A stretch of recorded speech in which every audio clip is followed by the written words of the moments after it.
A'udzubillahi minasyaitonirrajim. Bismillahirrahmanirrahim. Alhamdulillahirabbil alamin. Assalatu wassalamu ala asyrafil anbiya'i wal mursalin wa ala alihi wa sahbihi ajmain. Rabbi shrah sadri wa yassir li amri wa hlul 'uqdatam min lisani yafqahu qawli. Sekali lagi kita panjatkan rasa syukur setinggi-tingginya ke hadrat Ilahi kerana kita dipilih untuk berada bersama-sama dengan majlis ilmu. Mudah-mudahan majlis ini akan menjadi sebahagian daripada penyebab untuk kita merasa bahagia menjadi hamba Allah dan terus menjalani kehidupan sebagai pengikut Rasulullah, insya-Allah. Maka kita ungkapkan alhamdulillah. Alhamdulillah. Gelap rasanya, minta maaf. Alhamdulillah atas kurniaan Allah yang begitu melimpah ruah untuk kita. Jadi sekali lagi kita ungkapkan juga alhamdulillah dan Allahumma salli ala sayyidina Muhammad sebagai satu daripada tanda bahawa kita terus menikmati kehidupan yang diimpikan oleh kita dan diimpikan oleh Allah. Jadi assalamualaikum, alhamdulillah. Apa itu Rohani Rohani dan Jamilah Bacuk. Waalaikumsalam warahmatullahi. Kerana kita berada bersama-sama dalam sembang petang kali ini dan kita nak menyambung tugas atau menyambung tajuk kita. Menyambung tajuk kita kepada mengapa atau apa sebab-sebab apa yang membolehkan kita kata kita ingin mati. Apa yang menyebabkan kita boleh ataupun yang mendorong kita untuk merasa ingin mati. Okey, Anissa, terima kasih banyak. Norfa, Nur Wahidah dan seterusnya yang lain-lain yang sempat disebut dan yang tak sempat disebut. Mudah-mudahan kita benar-benar merasa nikmat atas pertemuan ini. Dan Umi rasa macam gelap sikit. Sekejap gangguan sementara. Keinginan untuk mati terjadi kerana beberapa hal. Siapa ingin syurga, dia harus ingin mati dan bahagia untuk mati. Mencintai syurga bermakna mencintai kematian. Tetapi bukan mencintai secara buta-buta. Tetapi mencintainya dalam bentuk penuh persediaan. Itu kekuatannya kita tak boleh petik saja untuk dapat syurga ataupun sebut saja untuk dapat syurga. Okey. Keinginan untuk mati kerana apa? Pertama kita kerana bahaya dunia. Bahaya dunia yang menimpa seorang hamba. Dalam keadaan seperti itu dia larang menghadap kematian. Dia dilarang mengharap kematian. Kalau dia nak mati kerana bahaya dunia yang menimpa dirinya, maka dia tak boleh. Okey, dia tak boleh minta mati. Okey, kalau kita kata kemarin kita kata minta mati hukumnya makruh. Okey, makruh. Maknanya dari segi makruhnya bahawa orang yang menginginkan kematian kerana bahaya yang menimpanya atau kerana keinginannya segera berlepas dari bahaya pada dirinya, padahal dia tidak tahu apa yang akan dihadapinya setelah kematian. Artinya orang yang jumpa hidup susah sangat, maka dia rasa dia nak lepas dari penderitaan itu, maka dia minta dengan Allah untuk mati. Ini salah. Okey, ini salah. Apalagi kalau dia belum bersedia untuk mencari bekal-bekal apa yang akan dihadapinya ketika di akhirat. Okey. Boleh jadi dia akan menghadapi bahaya yang lebih besar. Sebab itu jangan minta-minta. Kita rasa konon-kononnya macam cerita orang nak bunuh diri lah. Okey, mengapa dia nak bunuh diri? Pertama, dia rasa bunuh diri selesai banyak masalah. Ini membuktikan orang itu jahil tentang kematian. Ada orang kita kata bunuh diri kerana dia terlampau terseksa. Dia mengharapkan masalah dia akan diselesaikan oleh Allah. Juga salah. Ketiga, dia berasa dia puas.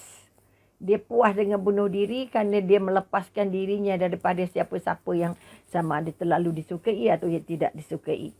Maka minta mati kerana tak hendak menghadapi kesulitan hidup ataupun kita kata kesukaran-kesukaran dalam kehidupan bermakna tidak boleh. Okey?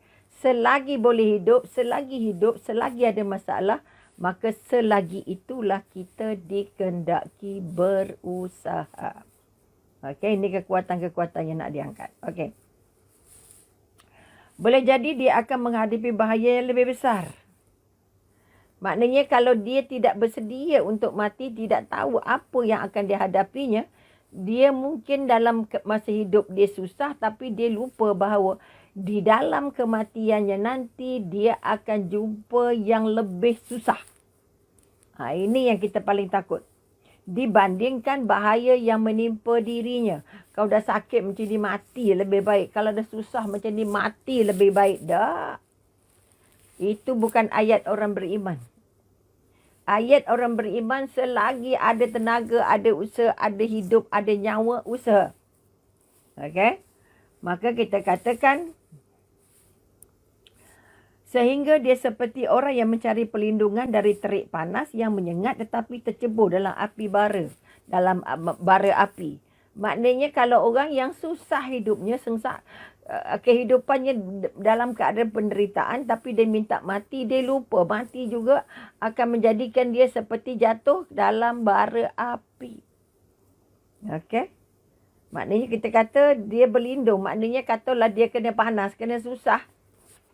Seperti panas terik.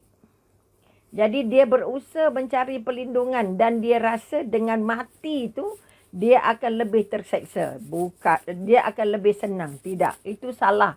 Konsep salah. Kita bimbang kalau kita mati nanti kita takut daripada nak elak, nak cari perlindungan dari panas. Kita terjebak kepada api yang lebih panas. Sebab itu dilarang. Okey, maknanya kita kata dalam sebuah hadis riwayat Rasulullah sallallahu alaihi wasallam baginda bersabda, hanya sahaja istirahat itu bagi yang diampuni dosanya.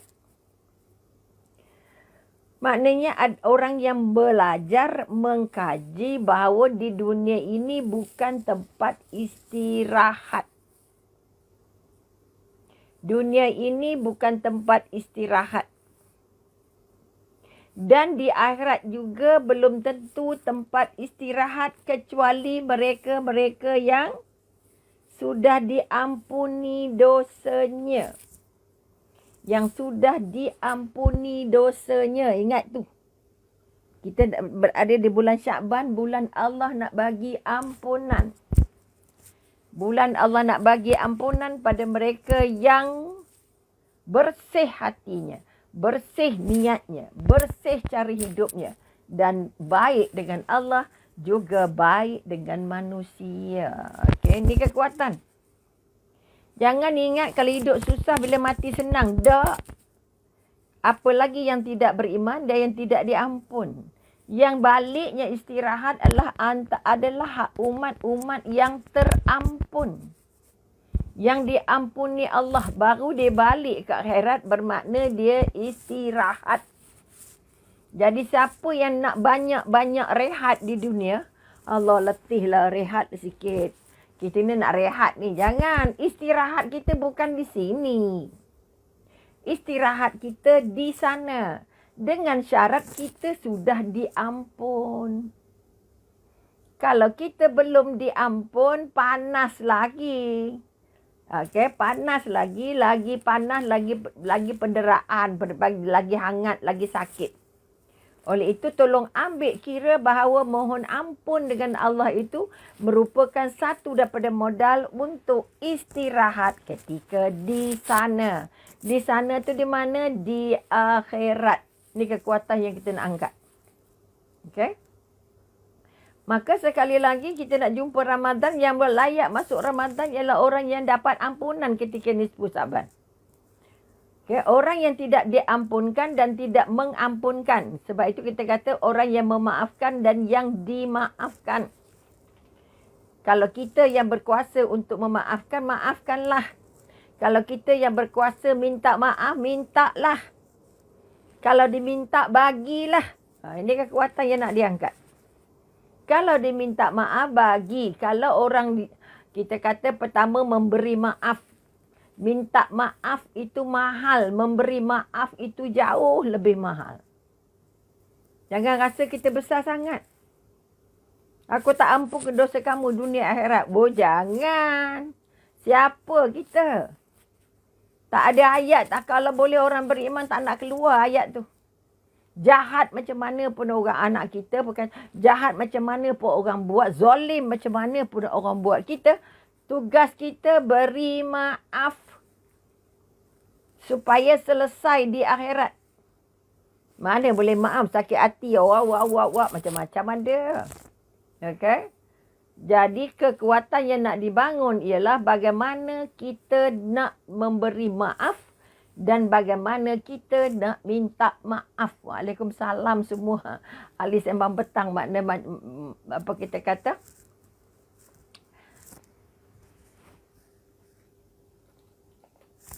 Okey, kekuatan-kekuatan mata media ni tak berapa nak jelas. Sekejap ya, kita buat adjustment sikit.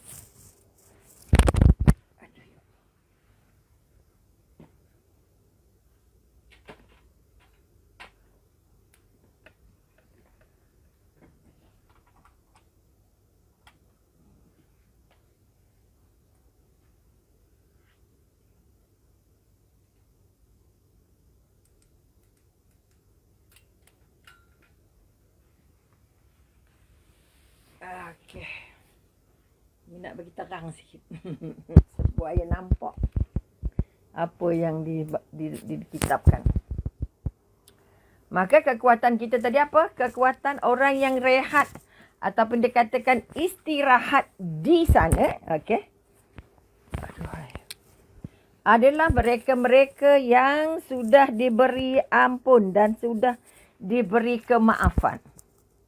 Kalau belum diberi kemaafan, bermakna kita masih belum dapat ampunan.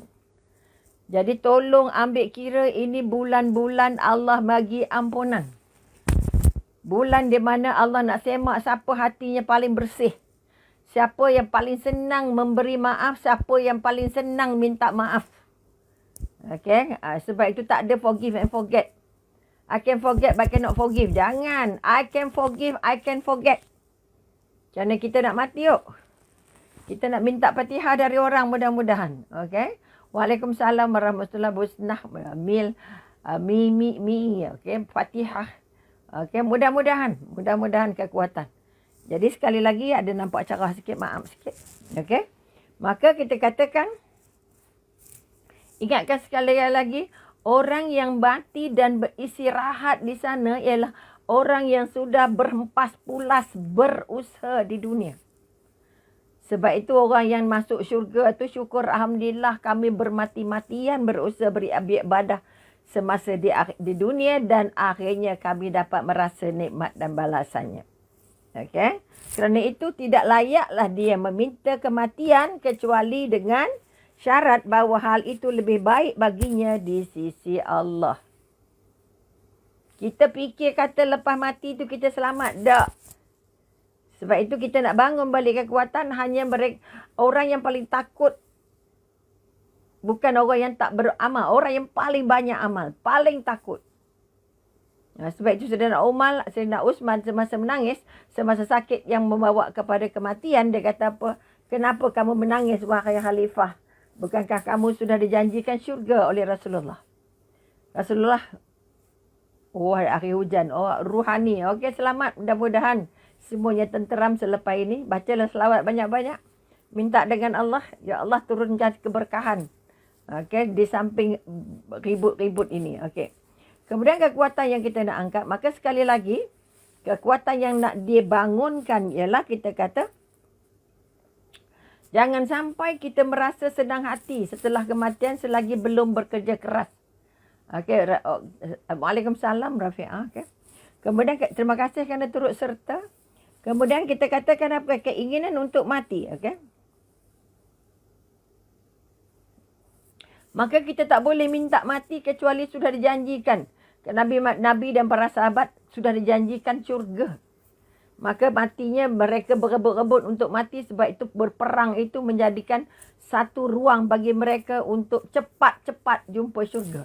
Cepat-cepat jumpa Allah. Sebab itu semua para sahabat, sama ada anak-anak muda. Kalau kita ambil perang Badar itu, ada beberapa anak muda yang baru berumur 14-15 ikut serta berperang. Okay? Kerana walaupun kerana perang Badar itu perang-perang pertama ya Rasulullah dan perang pertama orang mukmin. Dan apabila melihat jumlah 1,313 orang, maka Nabi berdoa paling lama. Nabi berdoa angkat tangan paling tinggi. Okey. Kerana apa? Sahabat kata, oh, teringat buku padanya ada rindu, tulisan doktor. Terima kasih. Itu sebahagian dari tanda ada orang pernah hidup di situ. Maka kekuatan yang kita nak bangun, kita kata ke masa perang Badar, ya Allah, ya Tuhanku, andai kata perang ini kalah. Nabi pesan minta dengan Allah, kalau kata, Waalaikumsalam Aida, andai kata perang ini kalah, maka tak ada lagi orang yang menyembahmu. Ini cara Nabi seolah-olah benar-benar mengharapkan pertolongan Allah, maka turunlah 3,000 malaikat di sana. Okey, ini kekuatan. Dan akhirnya kita katakan Abu Jahal, ayalah. Okey. Abu Lahab, Abu Dawal, akhirnya semua Abu yang ada meninggal ketika berada di perang Badar. Perang Badar, perang di mana membalas, perang kita kata perang, bukan perang balas dendam, perang untuk menguji kekuatan. Okey. Kemudian kita kata keinginan untuk mati kerana takut terjadi fitnah dalam agamanya. Dalam keadaan ini dibolehkan. Fitnah maknanya dia dipaksa untuk menganut agama lain dan selain daripada agama dia. Fitnah pada agama bermakna orang sudah benci dengan agama dan benci dengan penganut-penganutnya. Ini kita katakan sebahagian daripada cara ataupun sebahagian daripada kejadian yang dikatakan yang menjadi fitnah pada agama. Okey. Sekelompok besar sahabat dan para imam mengharap dan berdoa untuk dimatikan kerana takut terjadi fitnah atas agama mereka. Terjadi fitnah maknanya hidup mereka takut dipaksa untuk kufur, dipaksa untuk murtad, dipaksa untuk menghina agama. Ini yang dibuat oleh negara Cina komunis di utara.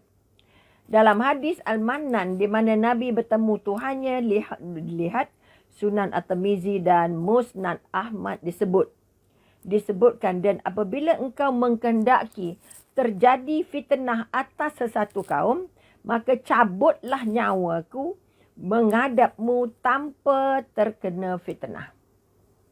Kita boleh minta dengan Allah, kalaulah agama ini tidak dapat lagi nak diteruskan ataupun kita katakan terfitnah, artinya tersingkir, artinya terancam dan sebagainya.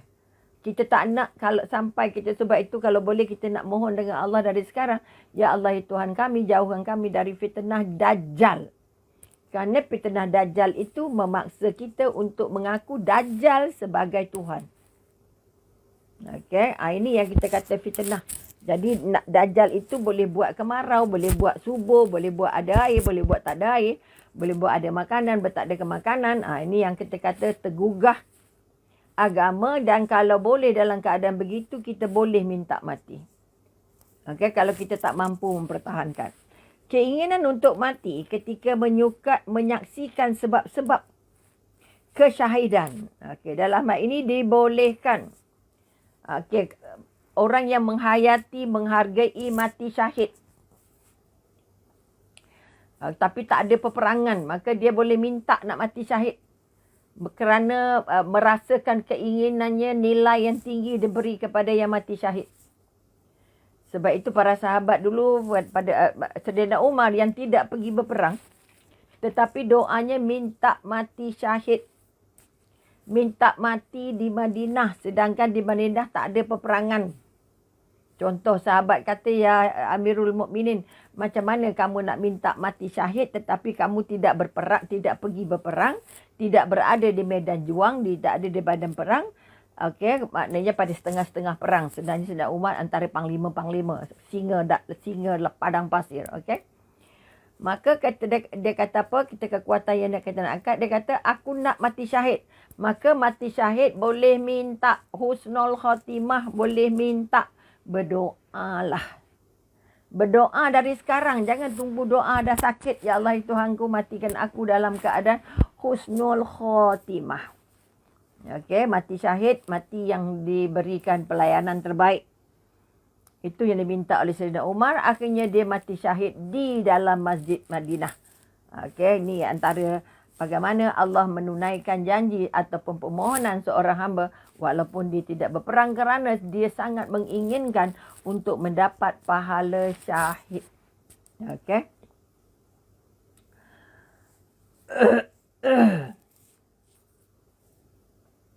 Sebab itu kita kata para sahabat sangat-sangat berbahagia.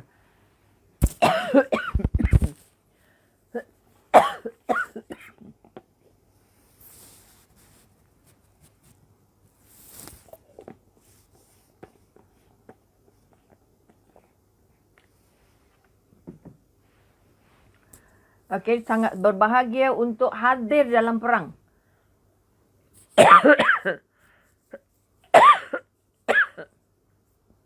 Okey.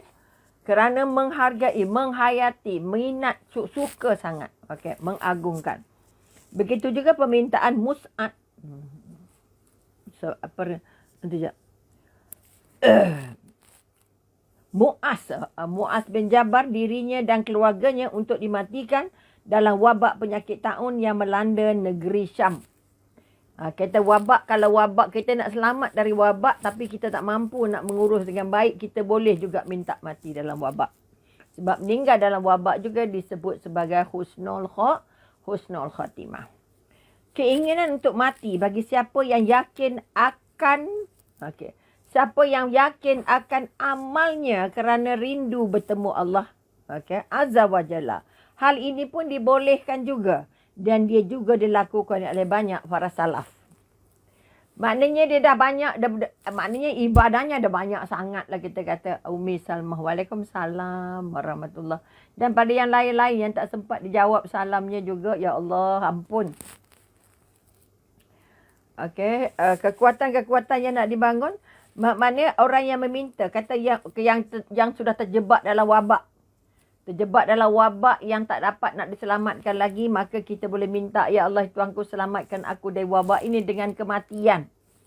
Ataupun kita kata orang yang yakin bahawa dia sudah beramal banyak, para salaf ni tak berhentilah beramalnya, maka mereka sudah sangat-sangat merindui Allah. Mereka sudah sangat-sangat merindu Allah, maka mereka juga berdoa untuk mati. Okey. Ini juga dibolehkan, dia juga dilakukan oleh banyak para salaf. Okey. Kepada Abu Darda, okey, berkata, aku ingin mati kerana merindukan Tuhanku. Aku ingin mati kerana merindukan Tuhanku. Okey. Maka kata Abasyah Al-Qurlani berkata, orang sebelum kalian lebih menyukai bertemu Allah mati daripada manisnya madu. Maknanya orang yang sebelum para salaf itu, sebelum Abu Darda itu sudah melihat kematian itu, yang sangat manis. Ibadah mereka terasa manisnya. Mereka sudah merasa manis berjuang kerana Allah. Kita ni suka pun belum jumpa, apalagi nak rindu, apalagi nak manis. Mudah-mudahan kita mampu mengganda-gandakan. Okey, Waalaikumsalam Zainab. Dan yang lain-lain sebelum itu juga. Minta maaf, Irma, okey, Syarina dan sebagainya. Terima kasih sudah bersama. Sebahagian dari mereka berkata, telah lama kerinduanku kepada Allah, kepadamu ya Allah, maka segerakanlah kedatanganku kepadamu. Kalau sudah sangat-sangat merindu Allah, mereka sudah menginginkan sangat-sangat kematian. Itu pun boleh. Dan sebahagian yang lain berkata, jiwaku tidak nyaman dengan kematian kecuali apabila aku ingat akan bertemu dengan Allah Subhanahu Wa Taala. Dia tak berapa suka kematian, tapi bila teringat, bila mati, kalau nak jumpa Allah mesti mati, maka dia sudah merindui kematian. Okey? Sungguh pada saat aku merindu kepada kematian seperti rindunya seseorang yang sangat dahaga di hari yang panas membakar kepada air yang dingin untuk menyejukkannya. Ini orang yang sudah sangat-sangat rindu untuk bertemu Allah. Okey? Dalam konteks ini sebahagian mereka mengatakan, Aku rindu padamu. Ini para salaf dulu. Wahai yang mendekatkan yang jauh. Apa yang paling dekat? Kematian. Dunia ni jauh tapi kematian paling dekat. Laksana kerinduan orang kehausan pada air jernih yang menyegarkan. Ini orang-orang para salaf dulu yang sudah sangat-sangat merasa dekat dengan Allah. Sangat-sangat merindui Allah. Okay? Firman Allah Subhanahu Wa Taala berikut menunjukkan kebolehan dalam hal tersebut. Okay? Surah Al-Baqarah ayat 94. Okay? Katakanlah jika kamu menganggap bahawa kampung akhirat syurga itu khusus untukmu, okay, di sisi Allah bukan untuk orang lain, maka inginilah kematianmu jika kamu memang benar. Ini yang dijelaskan oleh Allah dalam Al-Quran. Bahawa kita boleh minta mati kalau kita rasa memang tempat terbaik adalah syurga, tempat terbaik adalah jumpa Allah. Okay? Jika kamu menganggap bahawa kampung akhirat ataupun syurga itu khusus untuk kamu, kita rasa itu tempat kita. Okay? Untukmu di sisi Allah, bukan untuk orang lain, maka inginilah kematianmu jika kamu memang benar. Maknanya kita rasa, ya Allah, aku sudah lakukan apa saja yang terbaik, maka maknanya hubungan dengan Allahnya sudah sangat-sangat dekat. Juga Allah berfirman dalam surah apa lagi? Surah Al-Jumu'ah ayat 6. Surah Al-Jumu'ah ayat 6, katakanlah, hai orang-orang yang menganut agama Yahudi, jika kamu mendakwa bahawa sesungguhnya kamu sajalah kekasih Allah, bukan manusia-manusia lain, maka harapkanlah kematianmu jika kamu adalah orang-orang yang benar. Orang Yahudi kata kami ni, kalau diseksa pun sekejap je. Dia kata dia orang yang paling keturunan paling mulia dibanding dengan bangsa-bangsa yang lain. Ini satu anggapannya. Nabi perli dia. Allah perli. Kalau kamu benar-benar rasa syurga itu memang untuk kamu, okay, bahawa kamu sesungguhnya untuk kamu saja, bukan untuk manusia lain, maka harapkanlah kematianmu. Okay? Jangan takut mati. Kalau benar-benar kata agama kamu baik, maka Allah warning dia, Allah cabar dia. Maka ingatlah kematian, rindulah pada kematian. Okay? Jika kamu adalah orang-orang yang benar, tapi mereka sangat takut mati sebenarnya. Okay? Hal ini menunjukkan bahawa para wali Allah tidak benci kematian.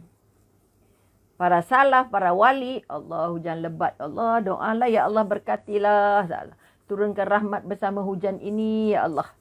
Okay, minta ya Allah bumi sedutlah airnya supaya kami tidak kebanjiran. Okay. Itu dah antara doa-doa yang kita angkat ketika kita dalam hujan lebat. Okay.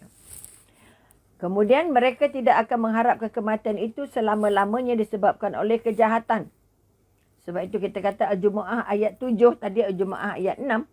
Mereka tidak akan mengharapkan kematian itu selama-lamanya disebabkan kejahatan yang telah mereka perbuat dengan tangan mereka sendiri. Allah kata kalau kamu betul-betul kamu rasa kamu layak masuk syurga, mintalah mati. Rindulah dengan mati, sukalah dengan mati. Tetapi apa yang seterusnya, mereka sebenarnya tidak mengharapkan kematian. Okay? Kejahatan yang sekarang apa? Mereka tahu mereka sudah membuat kejahatan yang sangat besar. Ini orang-orang yang kita kata menentang Rasulullah. Kemudian ayat ini menunjukkan bahawa mereka yang membenci kematian adalah orang yang membuat dosa yang takut menghadapi akibatnya. Orang yang paling takut mati adalah orang yang paling banyak buat dosa. Kerana dia tahu setiap daripada perbuatannya itu akan dibalas. Okay? Seperti dikatakan oleh beberapa salaf, okay? Tidak ada yang membenci kematian kecuali orang-orang yang ragu. Orang-orang yang bimbang. Orang yang was-was tentang nasib dirinya ketika berjemu Allah. Ketika bertemu kematian. Ini orang yang paling takut. Okay? Maka mereka ini tidak mengharapkan kematian. Orang yang tidak taat dengan Allah tidak mengharapkan kematian. Dia takut dengan kematian. Kerana dia tahu dia banyak dosa dan dosanya pasti akan dibalas Allah. Okay? Dalam hadis Ammar bin Yasir dari Nabi SAW, aku meminta kepadamu kelazatan memandang wajahmu. Ini doa Nabi. Dan kerinduan bertemu denganmu. Okey, tanpa terkena sesuatu bahaya yang membahayakan dan juga tidak tertimpa fitnah yang menyesatkan. Jadi kerinduan kepada Allah hanya terwujud lewat terjadi kecintaan kepada kematian.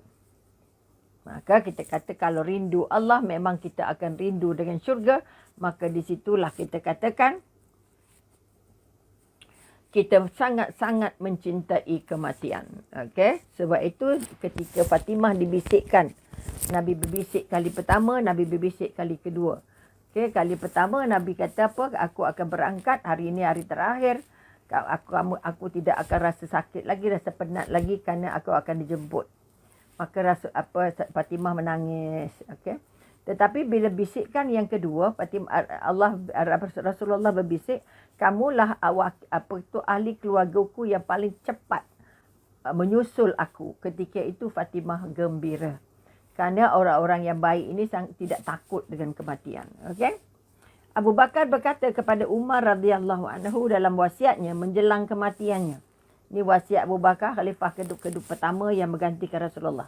Jika kamu mematuhi wasiatku, maka tidak ada sesuatu yang tidak ikut yang lebih kamu cinta melebihi kematian. Kalau kamu ikut wasiat itu, kamu mesti rindu dengan kematian. Okay? Dan kamu pasti mati. Ini kita dah belajar semalam. Namun jika kamu melanggar wasiat ini, maka tidak ada sesuatu pun yang terkecuali yang lebih kamu benci melainkan kematian.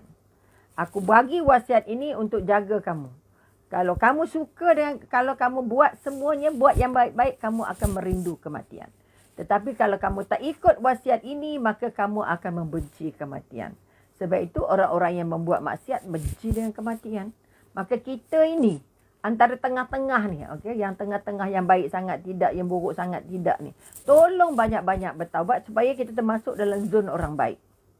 Bukan zon orang tengah-tengah, okey, zon orang baik, okey. Kerana orang yang banyak melakukan keburukan ataupun kejahatan ataupun maksiat sangat-sangat membenci kematian. Sangat-sangat membenci kematian. Ini kekuatan yang kita nak angkat. Okey?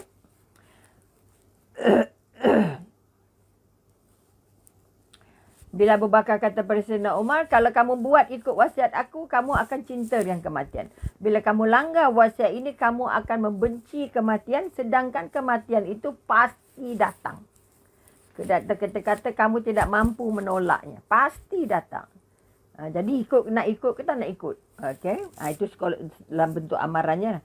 Abu Hasim berkata, setiap perbuatan yang menyebabkan kamu membenci kematian, kerana melakukannya, maka tinggalkanlah. Kemudian kamu tidak ditimpa bahaya bila saja kamu mati. Maknanya kita kata kalau kita ada buat benda yang menyalahi perintah Allah, okay, kita akan benci dengan kematian. Okay? Kerana apa? Kita kata kerana melakukan, oleh kerana kamu buat dosa, kamu takut mati, maka tinggalkanlah dosa itu. Tinggalkanlah keburukan itu. Okay? Tinggalkanlah keburukan itu. Kemudian kamu tidak ada timpa bahaya. Maknanya kamu tak ada ragu-ragu, tak ada bimbang lagi. Kan bila kamu bertemu dengan kematian. Sebab itu kita kena selesaikan hutang, selesaikan kerja, selesaikan pusaka, selesaikan banyak urusan-urusan dunia. Supaya kita tak ada banyak ragu-ragu lagi, tak nak bimbang lagi, tak nak kacau bilau lagi ketika berangkat meninggalkan dunia. Okey. Abu Hazim sekali lagi ditanya, bagaimana datang menghadap Allah? Dia menjawab, ada pun orang yang taat kedatangannya seperti kedatangan orang yang bepergian kepada keluarga yang merindunya. Orang yang taat Allah pergi jumpa Allah macam balik mengembara. Okey, katalah kita jalan jauh, balik semula jumpa keluarga. Allahu Akbar. Okey. Sedangkan orang yang durhaka, tadi orang yang taat, orang yang taat datang jumpa Allah seperti mana orang yang pergi mengembara jauh-jauh kemudian balik jumpa keluarga. Aduh, bahagianya ya Allah. Okay. Keluarga yang dirinduinya. Sedangkan orang yang durhaka ialah kedatangan kematian itu seperti kedatangan hamba yang kabur, yang lari dari tuannya, yang sedang marah. Maknanya orang yang berdosa, orang yang buat maksiat, orang yang durhaka, okay, adalah orang yang benci kematian Dan dia melarikan dirinya seperti mana lari ketika majikannya marah. Okey. Seorang lagi dari orang soleh muncul dalam mimpi, dikatakan kepadanya. Ni orang dulu-dulu para salaf kalau mimpinya benar. Okay. Apa yang dilakukan Allah kepada kamu? Okay, ini mimpi seorang kepada orang yang sudah meninggal. Dia menjawab, hal-hal yang baik yang tidak pernah disaksikan dilakukan oleh orang-orang mulia ketika membalas orang yang patuh kepadanya. Balasan yang Allah bagi tak ada yang lebih baik, tak ada yang terbaik yang pernah dibuat di dunia. Okey. Dunia semua adalah bulan puasa bagi orang-orang yang bertakwa. Apa sebab sebut bulan puasa? Bulan yang kawal diri, kawal otak, kawal perasaan, kawal hati, kawal perbuatan, kawal perut. Itu kita katakan bulan puasa. Ya, sebab itu kita kata bulan puasa itu bagi orang-orang yang bertakwa. Orang yang takut dengan Allah, orang yang bimbang dengan Allah, orang cemas dengan Allah, orang yang mengharap dengan Allah dan orang yang mencintai Allah.